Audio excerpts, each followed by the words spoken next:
agaknya penguasa ini memang tidak punya agenda positif untuk membangun negara demokrasi yang sehat, untuk membangun negara demokrasi yang kuat. Iya, Hasim ini kan dulu waktu saya ketua KPU DIY, dia sempat menjadi ketua KPU Jawa Tengah. Tapi berumur pendek sebagai ketua KPU Jateng itu. Karena kasus yang kabarnya, saya nggak tahu pasti, relatif sama dengan apa yang terjadi. Dengan kasus ini nggak menyesalkan Hasimnya, meskipun dia teman saya. Tapi saya menyesalkan KPU-nya. Sebab etika itu pondasi hidup. Etika itu adalah dasar kita dalam menyelenggarakan kekuasaan.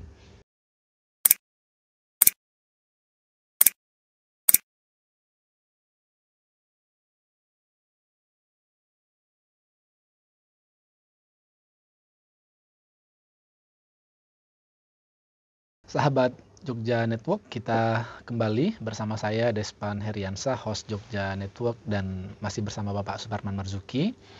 Dan kita pada hari ini akan membahas satu tema yang baru saja tadi malam tepatnya menggemparkan publik ya, yaitu tentang putusan DKPP tentang pelanggaran etik yang dilakukan oleh Ketua KPU. Pak Suparman, sebetulnya sekalipun ini yang paling booming ya, tapi pelanggaran etik yang dilakukan oleh ketua lembaga negara itu bukan yang pertama ya. Sebelumnya sudah dimulai dengan pelanggaran etik yang dilakukan oleh Ketua MK, Mahkamah Konstitusi, Anwar Usman, dan sampai diberhentikan sebagai Ketua MK. Meskipun masih menjabat sebagai sebagai anggota, sebagai hakim MK ya. Lalu tidak lama setelah itu, Firly Bahuri, Ketua KPK, juga diberhentikan oleh Dewan Etik ya, karena kasus pelanggaran etik yang dilakukan. Dan yang terbaru menyita perhatian publik adalah pemberhentian terhadap Ketua KPU Hasyim Asyhari karena pelanggaran etik yang dilakukan. Nah, secara garis besar Pak Suparman, sebagai pengantar awal, bagaimana Anda melihat situasi ini? Pelanggaran etik yang dilakukan oleh tidak tanggung-tanggung Ketua Lembaga Negara langsung. Ya, ini hat-trick. Jadi kalau dalam sepak bola itu, ini hat-trick. Hat-tricknya Presiden Jokowi. Ya, di era dia inilah, dalam sejarah, ada 3 pucuk pimpinan lembaga tinggi negara diberhentikan dengan tidak hormat. Belum pernah terjadi di era presiden-presiden sebelumnya. Jadi ini saya tidak tahu apakah Presiden Jokowi menilai ini sebagai prestasi, menilainya sebagai bencana, menilainya sebagai hal yang biasa-biasa saja. Karena saya juga nggak pernah melihat, mendengar komentarnya, pendapatnya. Anwar Usman dipecat, saya lihat ya biasa-biasa saja. Firly Bahuri dipecat, biasa-biasa saja. Dan yang terakhir ini kayaknya biasa-biasa saja. Ini menggambarkan bahwa nggak ada lagi kepekaan, tidak ada lagi rasa penyesalan, tidak ada lagi sikap keprihatinan terhadap negara ini, terhadap etika. Sehingga bagi para pejabat pemangku jabatan di Republik ini, peristiwa pemecatan-pemecatan dilihat sebagai hal yang biasa. Dan ini berbahaya sekali. Sebab etika itu pondasi hidup. Etika itu adalah dasar kita dalam menyelenggarakan kekuasaan. Boleh saja orang melanggar hukum dan tidak diproses gitu. Boleh itu artinya bisa saja ya. Tetapi sangat mungkin tindakannya itu lebih cacat ketimbang melanggar hukum karena melanggar etika. Dan pemecatan-pemecatan ini sekaligus menandakan bahwa memang negeri ini sudah SOS, sudah emergensi ini negeri ini. Sudah tidak ada lagi presiden positif. Presiden positif yang bisa membuat kita optimis. Bisa membuat kita optimis bahwa hidup bernegara kita di masa yang akan datang ini akan lebih baik.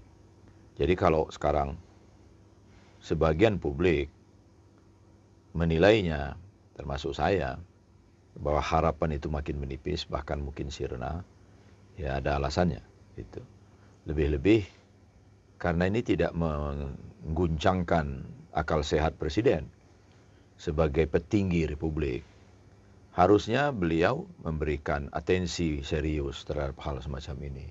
Karena dia adalah representasi negara. Nah, sebagai representasi negara, dia mestinya memberikan respon, memberikan sikap keprihatinan, menyesalkan, dan seterusnya. Sehingga publik di luar negeri sana, negara-negara lain melihat bahwa petinggi paling tinggi dari republik ini memberikan keperhatinannya, atensinya yang tinggi pada situasi negaranya yang sedang bangkrut secara moral.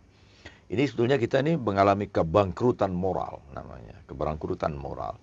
Nah, apakah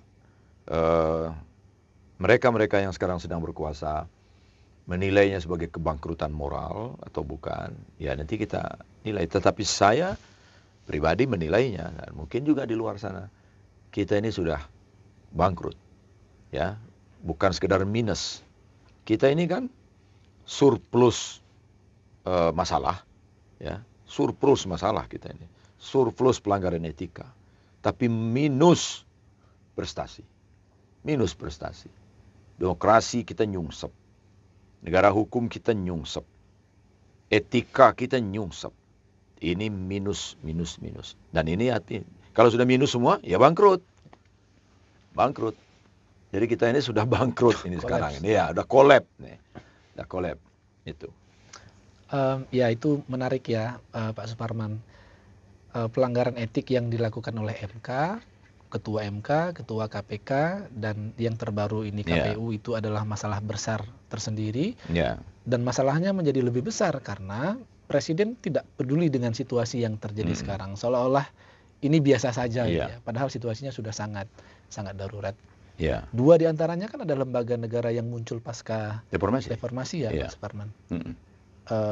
Ya itu bisa terjadi pada dua lembaga itu, Pak Suparman. Kalau ada orang yang berpendapat begini, barangkali ya itu kan cuma sekedar pelanggaran etik, bukan pelanggaran pidana itu. Ya oleh karena itu ya orang masih merasa menganggap itu biasa-biasa saja. Bagaimana ada? Ya itu yang tadi semakin benarlah persepsi publik ya. Karena sebagian publik kita menganggap itu biasa-biasa saja. Padahal di negara-negara beradab, ini ukuran peradaban ya. Di negara-negara yang beradab, pelanggaran etika itu paling tinggi. Nggak perlu dibuktikan secara hukum. Karena pelanggaran etika itu artinya pelanggaran moral. Dan moral itu, etis itu adalah pondasi kita dalam menjalani kehidupan secara personal maupun menjalani kekuasaan yang kita pegang. Nah, etika moral itu kan kontrol diri namanya. Itu self control. Jadi kalau seorang pejabat melanggar etika lalu dipecat, berarti orang ini nggak punya self control. Nggak punya kontrol diri lagi, yang patut dipercaya publik bahwa dia punya daya tahan untuk memegang jabatan itu. Karena itulah maka di negara-negara beradab, dia mundur, nggak perlu diundurkan. Kecil-kecil yang dilakukan oleh para petinggi di negara-negara lain itu, kenaikan harga yang sedemikian rupa, Menteri Keuangannya bisa mundur. Menteri Perdagangan bisa mundur. Terjadi ras, mundur. Dia melanggar hukum nggak? Nggak melanggar hukum, tapi dia melanggar etika moral. Apa yang di etika moral itu? Dia telah meruntuhkan kepercayaan publik. Nah, runtuhnya kepercayaan publik ini, meskipun 1, 2, dan seterusnya, itu artinya publik sudah mulai tidak percaya lagi kepada penyelenggara negara. Nah, kepercayaan itu, trust itu, bagian dari etik. Itu. Bagian dari etik. Kita kan sudah lama nggak percaya nih dengan Ketua MK. Kita sudah lama nggak percaya dengan Ketua KPK. Sejak awal kita udah nggak percaya sama Ketua KPK yang dipecat itu. Udah banyak kritik publik. Sudah digelar prestasi-prestasi buruk masing-masing. Ya. Sudah digelar juga prestasi buruk dari Ketua KPU yang baru saja berakhir. rangkaian pelanggaran etiknya sudah dilakukan. Ya. Dan tampaknya secara personal karena seleb kontrol ketua-ketua ini sudah tidak ada lagi, dia di depan publik itu biasa saja. Cengar-cengir, senyum-senyum, pakai peci, khutbah Idul Adha, lalu temanya adalah membunuh sifat kebinatangan, gitu kan? Ini benar-benar menjijikkan ini. Menjijikkan sekali. Ya. Harusnya dia sadar diri. Kalau seleb kontrolnya masih berfungsi, Bapak Presiden, panitia Idul Adha mohon maaf. Nggak usah dah dia bilang, saya ini sudah 3 kali melanggar etika. Nggak layaklah saya menjadi OT. Nggak usah dia bilang begitu. Cukup alasannya, saya sakit perut. Atau saya mau pulang kampung, mau ngetam padi. Ya kan? Atau saya mau menggembala sapi dulu. Silahkan. Yang penting you jangan tampil di publik, bicara moral, di hari peringatan keagamaan. Wong dia khutbah di atas bukit aja nggak pantas kok. Khutbah di atas bukit. Wahai sederek-sederekku semua. Ya. Ya, mari kita hidup sederhana. Mari kita membunuh sifat kebinatangan kita. Yang suka bertelanjang di pinggir jalan, yang suka melakukan hubungan seksual di pinggir jalan. Itu sifat-sifat kebinatangan. Jangan, nggak pantas. Ya. Yang lebih lucu, Khutbah sendiri aja nggak pantas, Pak. Apalagi di depan orang. ya. Itu. Yang lebih lucu, waktu itu kan sedang dalam proses di DKPP ya Pak? Iya. Dan Presiden duduk di tempat. Di tempatnya, di sampingnya gitu. Nah jadi publik nggak punya sensitivitas. Audien yang ada di situ juga nggak punya sensitivitas. Kalau saya ada di situ, saya sudah angkat sejadah saya itu. Ya. Itu. Ya kan? Karena rasanya, ya yuk nggak pantas dong ngomong begini. Nah jadi, kembali, fenomena ini sudah ini, di mana seleb kontrol orang, kontrol diri orang itu, sudah sirna dari dirinya. Nah kalau udah sirna dalam dirinya, dia sebenarnya wujudnya manusia. Wujudnya manusia utuh. Tapi sejatinya dia sudah tidak lagi punya itu. Orang dia itu orang, benar. Secara biologis dia orang. Tetapi dia bukan manusia. Karena beda tuh konsep itu. Ya. Manusia itu himpunan dari pikiran sehat, yang jiwa yang sehat, ini manusia itu. Kalau orang saja ya apa bedanya kita dengan pengisi kebun binatang itu? Sama aja gitu. Karena yang membuat kita menjadi manusia itu karena kita punya rasa malu, kita sensitivitas rasa tinggi, nggak mungkin melakukan sesuatu yang tidak pantas dilakukan gitu. Saya ini pejabat, nggak boleh konflik kepentingan, nggak boleh merayu-rayu cewek gitu ya, nggak boleh. Ini pejabat, orang pribadi aja nggak, apalagi udah punya istri, punya anak. Merayu-rayu perempuan lain, bahkan ngomong agak mendesah-desah saja sudah tidak benar ya. Karena itu perbuatan sama sekali tidak etik, tidak pantas dilakukan oleh seseorang, apalagi seseorang ini sedang menjabat. Jadi jabatan itu harusnya menjadi elemen yang membuat dirinya makin mawas diri. Jabatan itu justru harusnya menjadi proteksi bagi dirinya. Bukan justru membuat dia leluasa. Jadi jangan dibalik gitu. Itu. Jadi orang ini salah kaprah memahami jabatan. Ya, pangkat jabatan itu disalah kaprah. Seolah itu adalah dia punya privilege. Punya privilege untuk ngomong apa saja, punya privilege untuk berperilaku apa saja, punya privilege untuk berbohong, untuk menipu. Enggak, justru harus pembatasan. Jabatan itu membatasi dirinya. Nah ini yang sering orang keliru. Ya. Karena itu, kalau dia nggak punya pikiran itu, dia ini mengalami power syndrome saat menjabat. Begitu selesai mengalami post power syndrome. Ya, jadi dia sindroma juga, mengalami sindroma jabatan namanya. Jadi saudara Hasim ini, saudara Firly, saudara Anwar Usman itu mengalami sindroma namanya. Sindroma power, sindroma kekuasaan. Yang membuat dia mengalami semacam orang ekstasi. Jadi kalau orang minum ekstasi itu artinya mengalami, dia menaik ke angkasa lalu berhayal macam-macam. Hayalannya itu sudah sedemikian rupa, itu orang mengalami ekstasi. Karena itu obat itu namanya ekstasi. Karena dia mengalami naik ke atas langit yang ke berapa itu lalu berhayal macam-macam. Macam-macam khayalan itulah yang membuat dia. Nah, mereka ini mengalami ekstasi dalam jabatan. Pak Suparman, tadi Anda menyinggung bahwa sebetulnya Hasyim Asyari, Firly dan Anwar Usman tidak dipercaya oleh publik bukan saja setelah melakukan pelanggaran ya, tapi bahkan jauh sebelum mereka terpilih.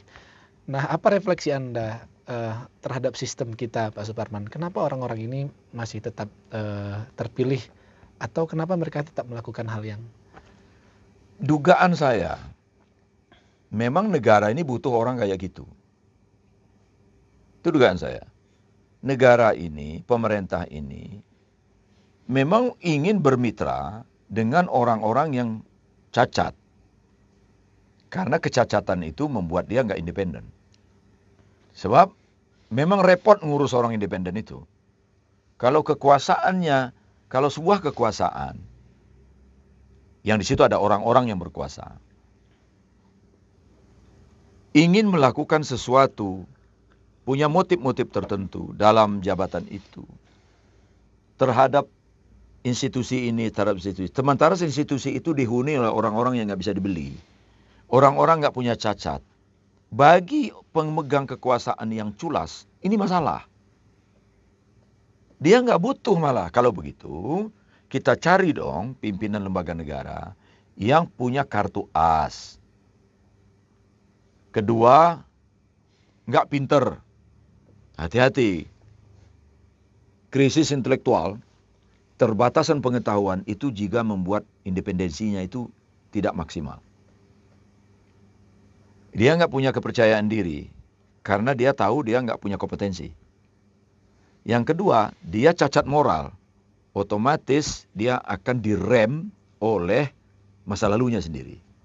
Apalagi kalau masa lalunya itu dipegang oleh orang lain.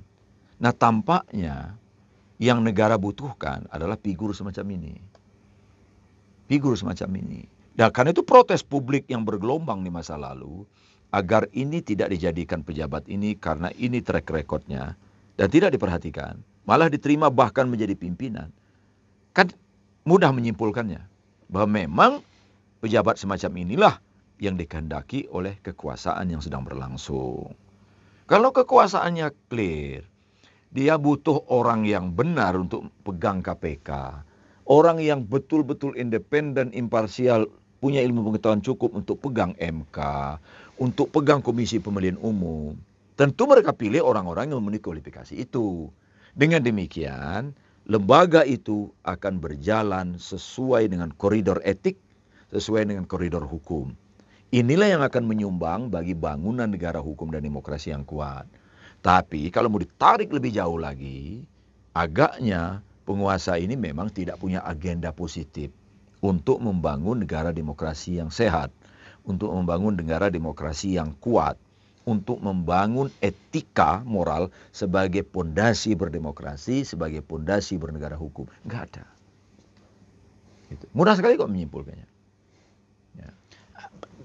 Saya ingin memperjelas. Berarti Pak Suparman, Anda melihat ini sebagai desain ya, yang sengaja dibuat agar orang-orang yang menduduki jabatan tertentu, setidaknya di 3 lembaga negara itu bisa dikendalikan oleh pemilik kekuasaan di negeri ini. Iya, kan kita bisa lihat kan, ada revisi undang-undang. Ini kan sistematik nih. Revisi undang-undang dilakukan. Undang-undang KPK diperbaiki, direvisi. Undang-undang MK direvisi.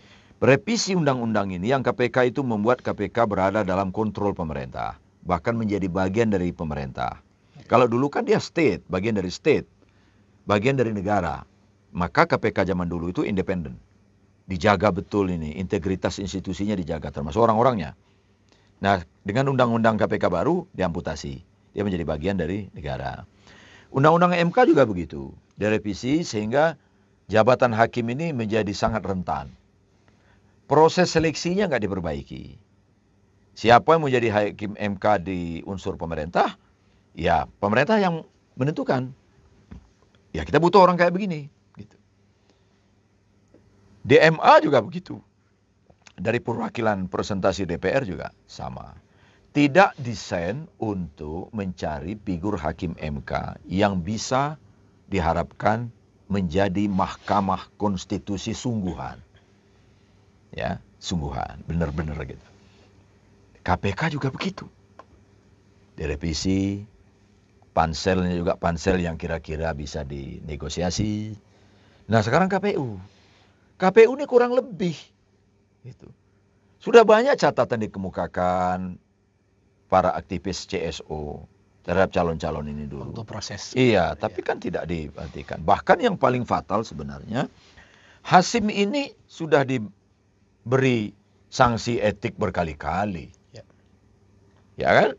Menurut saya, untuk jabatan-jabatan sestrategis Komisi Pemilihan Umum, Komisi Pemberantasan Korupsi, Mahkamah Konstitusi, termasuk Komisi Yudisial, yang seperti ini harusnya standarnya tinggi. Nggak ada istilah etik ringan. Melanggar etik out. Demi menjaga martabat lembaga. Apalah artinya orang. Kita bisa korbankan puluhan orang, ratusan orang untuk menjaga martabat institusi, martabat lembaga. Nggak ada artinya 9 hakim MK itu dibandingkan dengan MK-nya. Nggak ada arti apa-apa 5 komisioner KPK itu dibanding KPK-nya. Pun juga KPU-nya. Nah sekarang ini seringkali pejabat publik kita, pengambil keputusan kita, masyarakat umum, tidak bisa membedakan ini. Ini institusi, ini personal. Gitu. Nah kadang orang mengpersonalisasi dirinya gitu. Bahwa KPU itu ya saya adalah KPU. Begitu. Nah oleh karena itu saya bisa lihatlah di dalam pertimbangan putusan Majelis DKPP terhadap Hasyim Asy'ari itu. Ya. Itu kan dia nggak bisa memisahkan dirinya secara personal dengan dirinya sebagai Ketua Komisi Pemilihan Umum. Saya nggak tega baca putusannya itu. Mau muntah saya bacanya, coba. Bagaimana mungkin Hasyim Asy'ari yang namanya saja mengambil dari seorang tokoh besar Nahdlatul Ulama, pendiri Nahdlatul Ulama, dipakaikan, saya kira doa orang tuanya itu agar anaknya ini kira-kira persis seperti Kiai Hasyim lah, ya nggak? Mbah Hasyim ya. Iya, Mbah Hasyim. Tapi ini betul-betul, aduh, dan bukan sekali. Makanya saya udah baca utuh, tapi bagian-bagian tertentu saya lompati. Merinding saya bacanya. Gitu ya. Pak Barman, yang saya ingat Anda punya rekam jejak yang cukup panjang bekerja dengan Hasyim Asy'ari. Anda bisa ceritakan sedikit mungkin? Iya, Hasyim ini kan dulu waktu saya Ketua KPU DIY, dia sempat menjadi Ketua KPU Jawa Tengah. Tapi berumur pendek sebagai Ketua KPU Jateng itu. Karena kasus yang kabarnya, saya nggak tahu pasti, relatif sama dengan apa yang terjadi. Ya, hingga dia diberhentikan oleh 5 anggota KPU yang lain, diganti oleh Ida namanya, oleh salah satu temannya gitu. Karena hal yang sama. Jadi tampaknya hal-hal semacam ini titik lemah. Ya sebenarnya itu titik lemah banyak laki-laki lah ya nggak ya. Kalau cuma kan ya mestinya kita sadar diri lah. Itulah gunanya self control. Nah, jadi Hasyim ini punya problem serius sebetulnya ya. Tetapi saya tidak mengerti. Harusnya dia mengakhiri masa pengabdiannya di Komisi Pemilihan Umum itu dengan husnul khotimah. Masa lalunya akan dilupakan orang kalau dia mengakhirinya dengan baik. Sekarang ini kan justru dia melengkapi perjalanan sejarahnya. Bukan yang pertama, sebelumnya sudah. Wah, lalu yang wanita emas gimana? Ya. Kan itu sudah ada sanksinya juga, ya kan? Nah ini yang terakhir, yang fatal banget ini. Jadi saya dengan kasus ini nggak menyesalkan Hasyimnya, meskipun dia teman saya, tapi saya menyesalkan KPU-nya. Gitu. Kasihan institusi ini. Institusi ini menjadi perahu untuk meraih keinginan-keinginan yang bukan-bukan. Gitu. Ya kan? Memang jadi pejabat itu seksi, Despan. Jadi pejabat itu memang seksi. Kata salah satu mantan presiden Amerika yang saya lupa namanya. Jabatan itu seksi. Karena orang nggak melihat penampilan wajah presiden ini. Tapi presiden itu sendiri seksi. Ketua KPU itu seksi. Ya, Ketua KPK itu seksi. Banyak orang jatuh cinta pada jabatan-jabatan itu. Jadi kalau kita nggak berhati-hati memang terperangkap, terjerembab. Ya, sangat potensi untuk terjerembab dan terperangkap. Nah, ini sudah terjadi semacam ini ya. Saya kira ada orang bilang pemecatan Hasyim ini terlambat karena banyak kasusnya sebetulnya. Ya, tetapi terlambat itu tentu maknanya beda. Buat saya harusnya dia dipecat sejak ketika dia sudah kena. Harusnya kan kena kartu merah kalau sudah dua kartu kuning dalam sepak bola. Kalau sudah 2 kartu kuning, kartu merah. Dia ini pernah kena 2 kartu kuning, lalu pelanggaran yang berikutnya kartu kuning lagi. Memang ajaib republik ini. Ya. Malu kita hidup di republik ini sebenarnya. Tapi mau gimana lagi? Masa kita pindah jadi warga negara Namibia gitu kan ya? Pak Suparman, saya masih ke Hasyim. Ya itu dia pertanyaannya. Selama ini kan sudah banyak sekali dia mendapatkan kartu kuning atas pelanggaran etik yang dilakukan. Masalah pelanggaran etik yang terakhir juga sudah berulang kali terjadi. Tapi ya pertanyaannya sama Pak. Kenapa baru sekarang berani DKPP melakukan itu? Apakah mungkin karena memang fatal atau ada kekuatan tertentu yang memang mendorong mereka untuk melakukan? Mungkin DKPP melihat Hasyim sudah tidak lagi strategis karena Pilpres sudah selesai. Mungkin ya. Silahkan DKPP jawab nih pertanyaan ini. Ya, mengapa DKPP ketika dia melakukan pelanggaran fatal macam-macam di peristiwa-peristiwa yang lalu, termasuk bisa dibuktikan bahwa dan dia diberi sanksi dalam proses penyelenggaraan pemilu yang kaitannya dengan pencalonan seseorang menjadi wakil presiden yang sekarang katanya terpilih itu, ya, yang katanya ada manipulasi, ya kan itu diberi sanksi. Harusnya DKPP mencat ketika itu. Tetapi kenapa dipecat sekarang dulu? Karena Hasyim sudah nggak ada artinya lagi sekarang. Sudah tidak ada nilai strategisnya bagi kekuasaan besar. Sudah tidak punya kepentingan lagi kekuasaan untuk mempertahankan dia. Malah menjadi beban. Iya, malah menjadi beban. Ya, dibuang. Selalu begitu ya. Ini yang kalau penting disadari oleh banyak orang di luar sana. Janganlah bersekutu untuk hal yang berliku jahat. Jangan bersekutu dalam kejahatan. Karena tunggulah waktunya Anda akan saling membunuh.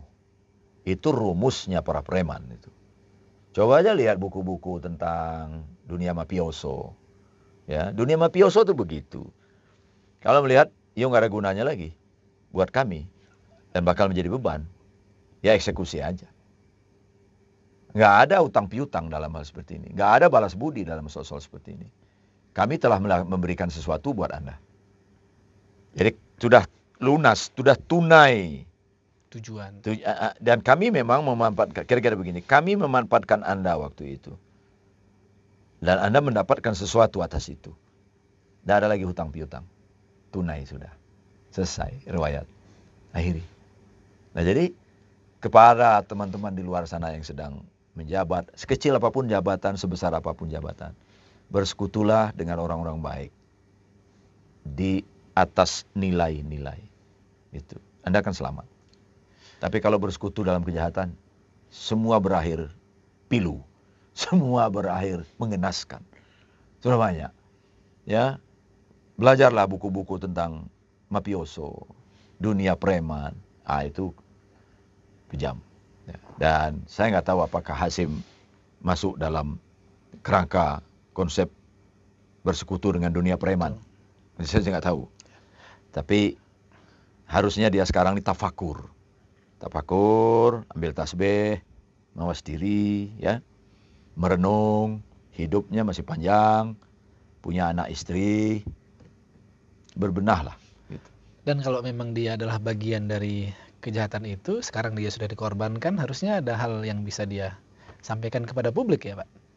Yang saya sesalkan kepada mereka-mereka yang dipecat ini nggak hanya Hasyim lah. Tidak ada penyesalan. Tidak ada statement menyesal, tidak ada statement minta maaf kepada bangsa dan negara, kepada masyarakat. Katakan, saya minta maaf, saya gagal, saya tidak berhasil, dan saya mengecewakan.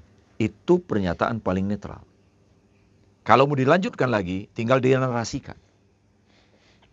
Ini biasa disampaikan oleh pejabat-pejabat luar sebagai pertanggungjawaban pribadinya kepada publik. Itu mohon maaf. Nah di kita ini justru nyarahkan orang luar. Yang disalahkan itu ya DKPP-nya, yang disalahkan itu Dewas KPK-nya, yang disalahkan itu Komisi Etik MK-nya. Gak objektif lah, saya gak sebesar itu kesalahan saya, dan seterusnya. Ini soal lain lagi nih Despan. Soal lain lagi nih. Ini kan ada standar moralnya sendiri nih.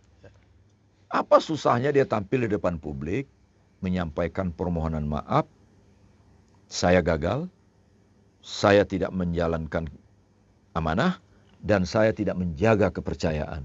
Memunculkan kegaduhan. Memunculkan kegaduhan. Dan perbuatan-perbuatan yang memalukan. Terima kasih dan mohon maaf. Kenapa sih nggak pernyataan begitu? Malah Hasim bersyukur. Betul. Terima kasih, alhamdulillah katanya, saya malah lepas dari beban-beban pekerjaan. Aduh, Bung Hasim, ampun deh. Dan bahkan Ketua MK melakukan tuntutan balik. Nah, bahkan Ketua MK menuntut lewat jalur pengadilan. Dan ditolak. Ya kan? Dan saya dengar dia masih duduk di ruang ketua. Nggak tahu sekarang. Jadi Pak Anwar Usman ini meskipun sudah nggak ketua lagi, tetap saja di ruangan ketua. Nah ya ketua yang terpilih nggak pula mau duduk di situ. Jadi lengkaplah penderitaan Republik ini. Ya, Mahkamah Konstitusinya seperti itu, KPK-nya seperti itu, KPU-nya juga ini baru-baru ini. Jangan-jangan besok pagi ada lagi yang dipecat karena pelanggaran etik. Wallahu alam. Kita nggak tahu. Tapi itu tadi. Ya. Bangkrut. Baik. Nah, Pak Suparman, 3 lembaga ini kan lembaga yang punya apa ya Pak? Punya kewenangan yang sangat besar gitu ya terhadap Republik ini. KPU ya memilih dan melanjutkan estafet kepemimpinan di negara kita. KPK memberantas korupsi yang memang sedang sangat buruk. Begitupun dengan MK ya memutus semua setidaknya ya undang-undang yang disahkan oleh DPR. Kalau semuanya dipimpin oleh orang yang tanda kutip punya rekam jejak etik yang buruk ya, dan itu belum selesai kan Pak Suparman ya. KPK sendiri misalkan ya tidak hanya Firly, sebelumnya sudah ada Lili Pitauli ya, dan kita nggak tahu yang lain. Bahkan lembaga yang lain, KY misalnya, kita pun nggak tahu apa yang ada di dalamnya. Nah ini bagaimana Pak Suparman? Lembaga negara yang kita harapkan punya kontribusi besar, tapi situasinya malah memperburuk dan memperparah. Saya yang jelas karena ulah dari orang-orang yang menghuni 3 lembaga ini, dan sekarang terbukti kritik orang terhadap personal-personal itu terbukti, dan akhirnya dipecat, telah merugikan negara ini, yaitu kehilangan kepercayaan orang pada lembaga itu. Sekarang tingkat kepercayaan masyarakat kepada MK, kepada KPK, kepada KPU itu sudah tidak ada lagi.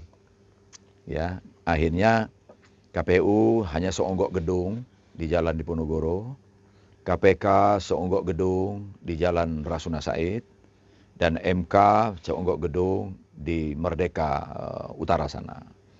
Nggak ada lagi sesuatu yang cukup membanggakan sebagaimana di awal, di mana orang bermimpi untuk menjadi hakim MK. Saya bermimpi mau jadi hakim MK. Adalah wajar orang kayak kita ini bermimpi jadi hakim MK. Karena itu lembaga yang reputasinya baik banget. Kontribusinya besar. Kontribusinya besar buat bangsa dan negara di awal-awal. Jadi ketika periode pertama, periode kedua, periode Pak Jimli, periode Pak Mahfud, itu MK itu menjadi mimpi semua orang yang berminat di dunia konstitusi, berminat untuk berbuat buat negara. Saya itu pun bermimpi untuk menjadi komisioner KPK karena tampak sekali gagah, perkasa, independen, dan sesuatu yang nggak bisa dilakukan oleh polisi, kejaksaan dan kepolisian itu dilakukan oleh KPK. Membanggakan lah. Pun juga Komisi Pemilihan Umum. Tapi saya bersyukur karena saya pernah berada di situ. Dan saya tetap bangga sampai sekarang. Karena saya pernah menyelenggarakan pemilu dengan baik. Pernah menyelenggarakan pemilu independen. Dan saya nggak pernah merasa diintervensi oleh siapapun. Saya tahu rasanya independen. Saya tahu rasanya imparsial. Itu mungkin Pak ya? Oh mungkin. Mungkin ya. Mungkin banget. Karena sering saya katakan kan, imparsialitas dan independensi itu kan pertaruhan terakhirnya ada pada kita. Boleh saja institusinya tidak. Tapi kalau personalitinya kuat, kita nggak bisa diintervensi. Di Mahkamah Agung juga begitu. Nah sekarang, kepercayaan itu hilang. Kebanggaan orang hilang. Keinginan orang untuk kembali bermimpi, nggak ada lagi mimpi itu sekarang. Minimal saya. Saya nggak pernah punya mimpi lagi sekarang. Nggak ada angan-angan saya lagi sekarang. Untuk menjadi hakim MK, untuk menjadi ini, menjadi itu.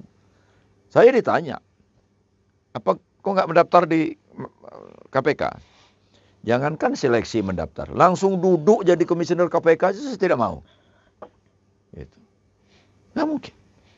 Karena dasar hukumnya sudah digergaji, lemah. MK pun begitu. KPU terlalu banyak ruang untuk diintervensi KPU ini. Ya. Terlalu banyak ruang untuk diintervensi. Terlalu banyak aturan-aturan hukum yang menjadi pintu masuk untuk mempengaruhi kinerja Komisi Pemilihan Umum. Nah, jadi sekarang kita berada dalam situasi di mana lembaga negara mengalami ketidakpercayaan tinggi dari publik. Dan efeknya sekarang mulai terasa. Apa efeknya?